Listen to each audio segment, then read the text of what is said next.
ಎಲ್ಲರೂ ಹೇಗಿದ್ದೀರಾ? I hope ಎಲ್ಲ ಚೆನ್ನಾಗಿದ್ದೀರಾ ಅಂತ ಅಂದ್ಕೊಳ್ತೀನಿ. ವಿಡಿಯೋ ಬಗ್ಗೆ ಮಾತಾಡೋದಕ್ಕಿಂತ ಮುಂಚೆ ನನ್ನ ಚಾನಲ್ನಲ್ಲಿ ಮೊನ್ನೆಯಿಂದ ನಾನು ರಂಗೋಲಿಗಳನ್ನ ಹಾಕೋದನ್ನು ಶುರು ಮಾಡಿದ್ದೀನಿ. ಸೊ ನನ್ನ ಕುಕ್ಕಿಂಗ್ ವೀಡಿಯೋಸ್ಗೆ ಯಾವ ರೀತಿ ಸಪೋರ್ಟ್ ಮಾಡಿದ್ರಿ, ಖಂಡಿತವಾಗ್ಲೂ ನನ್ನ ರಂಗೋಲಿ ಶಾರ್ಟ್ಸ್ಗಳಿಗೂ ಸಹ ನೀವು ಅದೇ ರೀತಿ ಸಪೋರ್ಟ್ ಮಾಡಬೇಕು ಅಂತ ಕೇಳ್ಕೊಳ್ತೀನಿ. ಸೊ ಇವತ್ತಿನ ವಿಡಿಯೋದಲ್ಲಿ ಖಾರ ಪೊಂಗಲ್ನ ಯಾವ ರೀತಿಯಾಗಿ ಮಾಡೋದು ಅಂತ ನೋಡೋಣ.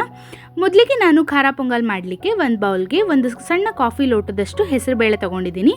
ಹೆಸರುಬೇಳೆ ಜೊತೆಗೆ ನಾನು 1.5 ಲೋಟದಷ್ಟು ಮಾಮೂಲಿ ಅಕ್ಕಿ ತೊಗೊಂಡಿದ್ದೀನಿ.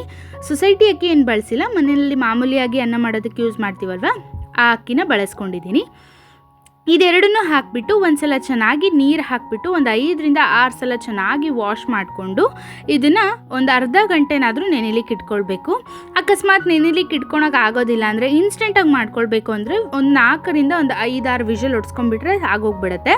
ಸೊ ಇದನ್ನು ನಾನು ಒಂದು 4-5 ಸಲ ತೊಳ್ಕೊಂಡ್ಬಿಟ್ಟು ಒಂದು ಅರ್ಧ ಗಂಟೆ ಇದನ್ನು ನೆನೆಸಿ ಇಟ್ಕೊಂಡಿದ್ದೀನಿ ಅಷ್ಟೇ. ಇದನ್ನು ಚೆನ್ನಾಗಿ ನೆನೆಸಿ ಆದ ನಂತರ ಇದನ್ನು ಕುಕ್ಕರಲ್ಲಿ ಮಾಡೋದು ತೋರಿಸ್ತಾ ಇದ್ದೀನಿ. ತುಂಬ ಕ್ವಿಕ್ಕಾಗಿ ಈಸಿ ರೆಸಿಪಿ ಇದು. ಸೊ ಕುಕ್ಕರ್ಗೆ 1 ಸ್ಪೂನಷ್ಟು ತುಪ್ಪ ಹಾಕ್ಕೊಂಡು ಈ ಏನು ನೆನೆಸಿಟ್ಕೊಂಡಿರುವಂಥ ಅಕ್ಕಿ ಮತ್ತು ಬೇಳೆನ ನಾನು ಇದಕ್ಕೆ ಹಾಕ್ಕೊಳ್ತಾ ಇದ್ದೀನಿ. ಇದಷ್ಟನ್ನು ಹಾಕ್ಕೊಂಡ್ಬಿಟ್ಟು ಒಂದು ಸ್ವಲ್ಪ ಇದನ್ನು ಚೆನ್ನಾಗಿ ಡ್ರೈ ರೋಸ್ಟ್ ಮಾಡ್ಕೊಳ್ಳಿ.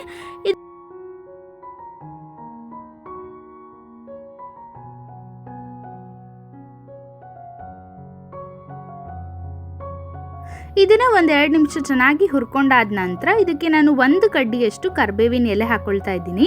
ಆ ಫ್ಲೇವರ್ ತುಂಬ ಚೆನ್ನಾಗಿ ಕೊಡುತ್ತೆ. ಇದನ್ನು ಅಕ್ಕಿ ಬೇಯಿಸ್ಕೊಳ್ಳುವಾಗೆ ಇದನ್ನು ಹಾಕ್ಕೊಂಡ್ಬಿಟ್ರೆ ಒಳ್ಳೆ ಫ್ಲೇವರ್ ಸಿಗುತ್ತೆ ಪೊಂಗಲ್ಗೆ. ಇದನ್ನು ಹಾಕಿಬಿಟ್ಟು ಒಂದು ಸಲ ಇದನ್ನು ಚೆನ್ನಾಗಿ ಮಿಕ್ಸ್ ಮಾಡ್ಕೊಳ್ಳಿ. ಇದನ್ನೆಲ್ಲ ಚೆನ್ನಾಗಿ ಮಿಕ್ಸ್ ಮಾಡಿ ಆದ ನಂತರ ನಾನು ಫಸ್ಟಿಗೆ ಜಸ್ಟ್ ಕಾಫಿ ಲೋಟದಷ್ಟು 2 ಗ್ಲಾಸಷ್ಟು ನೀರು ಹಾಕ್ಕೊಳ್ತಾ ಇದ್ದೀನಿ.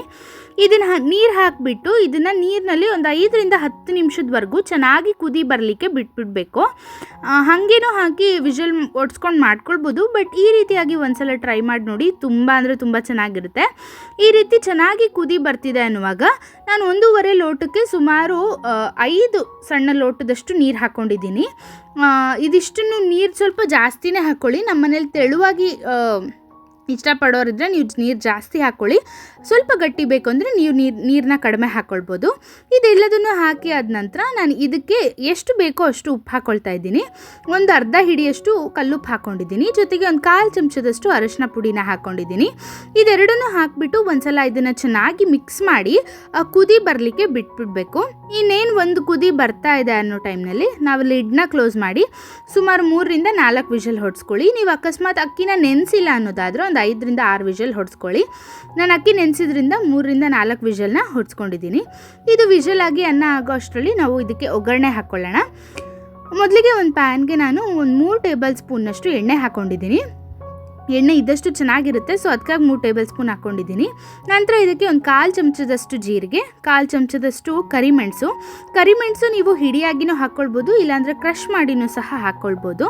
ನಂತರ ಇದಕ್ಕೆ ಒಂದು 5-6 ಗೋಡಂಬಿ ಹಾಕ್ಕೊಳ್ತಾ ಇದ್ದೀನಿ. ಇದ್ರೆ ಹಾಕ್ಕೊಳ್ಳಿ, ಇದು ಆಪ್ಷನಲ್ಲು, ಹಾಕಲೇಬೇಕು ಅಂತ ಎಲ್ಲ ಏನೂ ಇಲ್ಲ. ಇದೆಷ್ಟದನ್ನು ಹಾಕಿಬಿಟ್ಟು ಒಂದ್ಸಲ ಇದನ್ನು ಚೆನ್ನಾಗಿ ಮಿಕ್ಸ್ ಮಾಡ್ಕೊಳ್ಳಿ. ಇದೆಲ್ಲ ಚೆನ್ನಾಗಿ ಮಿಕ್ಸ್ ಆದ ನಂತರ ಇದಕ್ಕೆ ನಾನು 2 ಹಸಿಮೆಣಸಿನ್ಕಾಯಿನ ಈ ರೀತಿ ಸ್ಲಿಟ್ ಮಾಡಿಬಿಟ್ಟು ಕಟ್ ಮಾಡ್ಕೊಂಡು ಹಾಕ್ಕೊಂಡಿದ್ದೀನಿ. ಇದನ್ನು ಹಾಕಿಬಿಟ್ಟು ಒಂದ್ಸಲ ಇದನ್ನು ಚೆನ್ನಾಗಿ ಹುರ್ಕೊಂಡಾದ ನಂತರ ಇದಕ್ಕೆ ನಾನು 1 ಇಂಚಿನಷ್ಟು ಶುಂಠಿನ ಈ ರೀತಿ ಚೆನ್ನಾಗಿ ತುರಿದ್ಬಿಟ್ಟು ಹಾಕ್ಕೊಂಡಿದ್ದೀನಿ. ತುರ್ದು ಹಾಕೊಳ್ಳಿ, ಟೇಸ್ಟ್ ತುಂಬ ಚೆನ್ನಾಗಿರುತ್ತೆ. ಇದನ್ನೆಲ್ಲ ಹಾಕಿಬಿಟ್ಟು ಒಂದ್ಸಲ ಇದನ್ನು ಚೆನ್ನಾಗಿ ಮಿಕ್ಸ್ ಮಾಡ್ಕೊಳ್ಳಿ. ಎಲ್ಲದನ್ನು ಚೆನ್ನಾಗಿ ಒಂದ್ಸಲ ಮಿಕ್ಸ್ ಮಾಡಿ ರೋಸ್ಟ್ ಆದ ನಂತರ ಇದಕ್ಕೆ ನಾನು 1 ಕಡ್ಡಿಯಷ್ಟು ಕರಿಬೇವು ಜೊತೆಗೆ ಒಂದು ಅರ್ಧ ಒಳಕೆಯಷ್ಟು ಕಾಯಿನ ತುರಿದ್ಬಿಟ್ಟು ಹಾಕ್ಕೊಂಡಿದ್ದೀನಿ. ಕಾಯಿ ಹಾಕ್ಕೊಳ್ಳಿ, ಒಂದೊಂದು ಬೈಟ್ನಲ್ಲೂ ಕಾಯಿ ಸಿಗ್ತಾ ಇರುತ್ತೆ, ತುಂಬ ಟೇಸ್ಟಿಯಾಗಿರುತ್ತೆ. ಲಾಸ್ಟ್ನಲ್ಲಿ ಇದಕ್ಕೆ ನಾನು ಒಂದು 1/4 ಚಮಚದಷ್ಟು ಅರಿಶಿನ ಪುಡಿನ ಹಾಕಿಬಿಟ್ಟು ಇದಷ್ಟನ್ನು ಚೆನ್ನಾಗಿ ರೋಸ್ಟ್ ಮಾಡ್ಕೊಳ್ತಾ ಇದ್ದೀನಿ ಅಷ್ಟೇ. ಇದಿಷ್ಟು ಮಾಡ್ಕೊಂಡು ಬಿಟ್ಟರೆ ಒಗ್ಗರಣೆ ರೆಡಿ ಆಗಿಬಿಡುತ್ತೆ.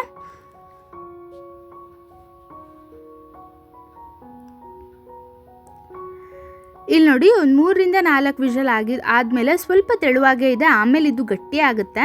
ಸೊ ಇದಕ್ಕೆ ನಾವೇನು ಈ ಒಗ್ಗರಣೆ ಮಾಡ್ಕೊಂಡಿರ್ತೀವಲ್ವ ಅದನ್ನು ಇಷ್ಟು ಇದಕ್ಕೆ ಹಾಕಿಬಿಟ್ಟು ಚೆನ್ನಾಗಿ ಒಂದ್ಸಲ ಮಿಕ್ಸ್ ಮಾಡಿಬಿಟ್ರೆ ತುಂಬಾ ರುಚಿಯಾಗಿ ಹಾಗೆ ಕ್ವಿಕ್ಕಾಗಿ ಮಾಡ್ಕೊಳ್ಳುವಂತಹ ಖಾರ ಪೊಂಗಲ್ ರೆಡಿ ಆಗಿಬಿಡುತ್ತೆ.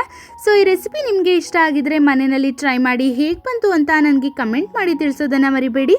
ನೀವಿನ್ನೂ ನಮ್ಮ ಚಾನಲ್ಗೆ ಸಬ್ಸ್ಕ್ರೈಬ್ ಆಗಿಲ್ಲ ಅಂದರೆ ಖಂಡಿತ ಸಬ್ಸ್ಕ್ರೈಬ್ ಮಾಡ್ಕೊಳ್ಳಿ. ಮತ್ತು ಮುಂದಿನ ವಿಡಿಯೋದಲ್ಲಿ ಸಿಗೋಣ. ಅಲ್ಲಿವರೆಗೂ ಹ್ಯಾಪಿ ಕುಕ್ಕಿಂಗ್.